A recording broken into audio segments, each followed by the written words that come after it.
Vučedolska kultura je u klasičnoj fazi svog razvoja kulturni kompleks mlađeg eneolitika, to jest bakrenog doba.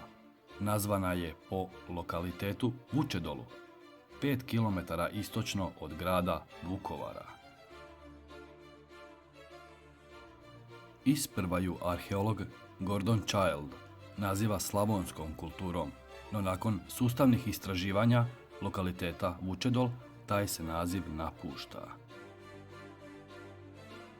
Vučedolska kultura poznata je u Mađarskoj kao kultura Zok, prema nalazištu Zok u južnoj Mađarskoj.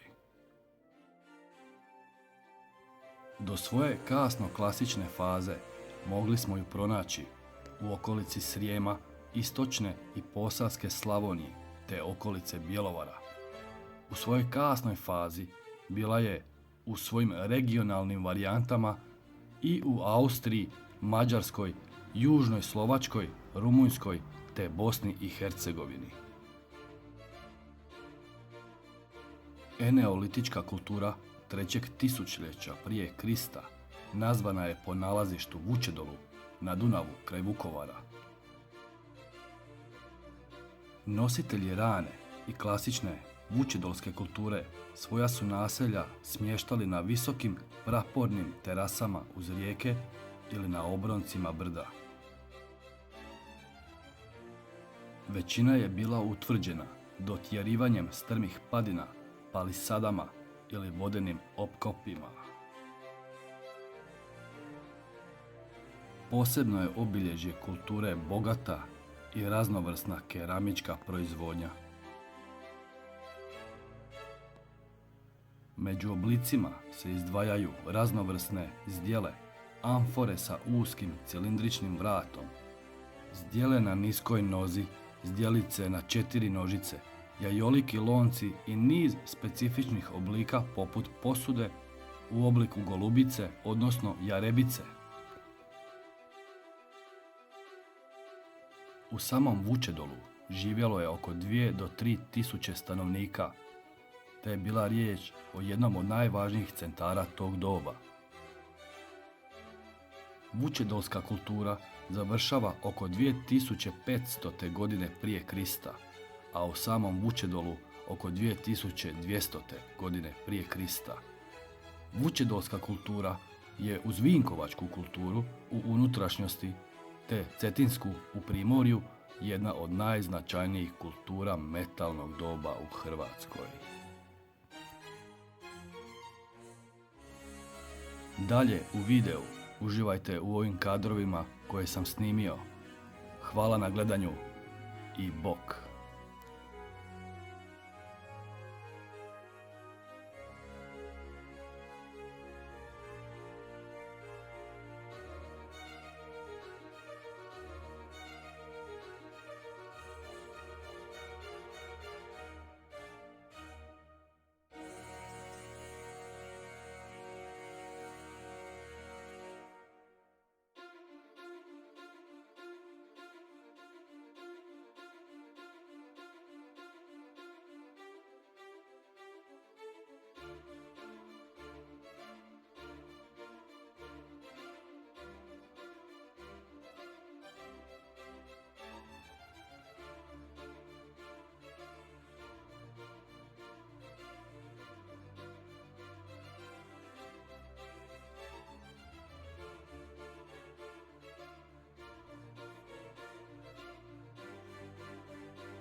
Eno ga tamo Dunav.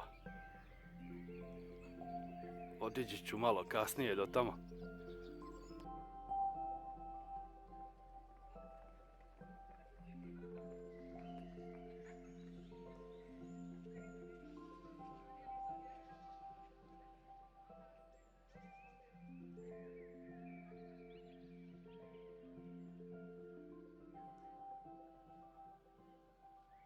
To su valjda te sonde.